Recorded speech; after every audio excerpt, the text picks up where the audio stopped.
further our efforts around the globe, now focusing on how we can, as a country, balance our gas and renewables pathways in Nigeria's energy transition strategy.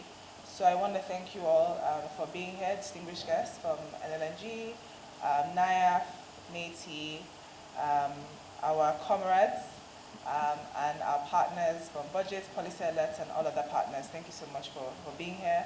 We also have our state representative from Akwa Ibom. Thank you so much for being here as well. And also thanks to our partner, Afrital, that has been devoted and committed to this effort along with us. So why are we here, and why is this an important topic that we want to explore? Where last week, the world was, front and center in Baku, negotiating for climate change and moving things forward. But the question and the conversation on ground is not as robust in some of these countries.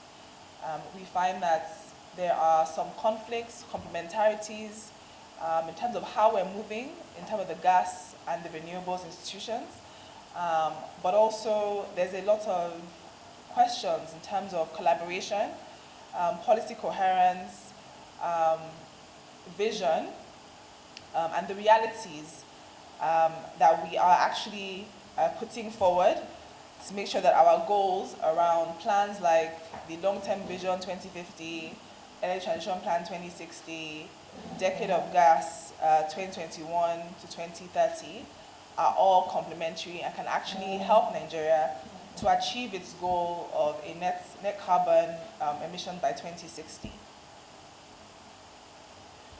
We recognize that just this year, the government had put out the Decade of Gas plan. This is 4 years into its Decade of Gas, and 4 years again after launching its Energy Transition Plan. So the question is, how are these policy instruments, project commitments to transition Nigeria speaking to each other? Are they speaking to each other? Are we aware and understanding of the complexities, the trade-offs around how we want to achieve our transition? Is there collaboration amongst the different institutions that are working to move this forward? Is there an awareness of the way in which these will impact those human beings and people on ground who are meant to transition are also affected by the emissions that are generated or otherwise? We recognize that if Nigeria fails to explore, discuss, and agree on how to treat gas and renewables in an integrated way over time, the credibility of Nigeria's energy transition plans might be called into question. The energy sector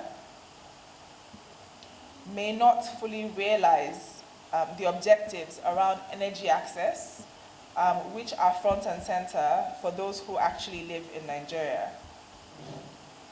We believe that the government should make policies and make public investments that favor the long-term strategies that have been put at the public for. Regardless of whether the better option is gas or renewables, it is important that Nigeria should provide a coherent policy where every partner, every investor, every private sector, every institution, every person knows how to key into that plan. But within the existing plan, there are critical questions that we need to ask. Is the vision clear? Is it integrated? Does it address the key concerns that we have as we've been rolling out and implementing these plans? How will Nigeria's limited capital and human resources be deployed to support our overall ambitions? How are we navigating the trade-offs? How will those be addressed? Integration, we believe, will allow for greater alignment across all the stakeholders and across all our complete energy vision.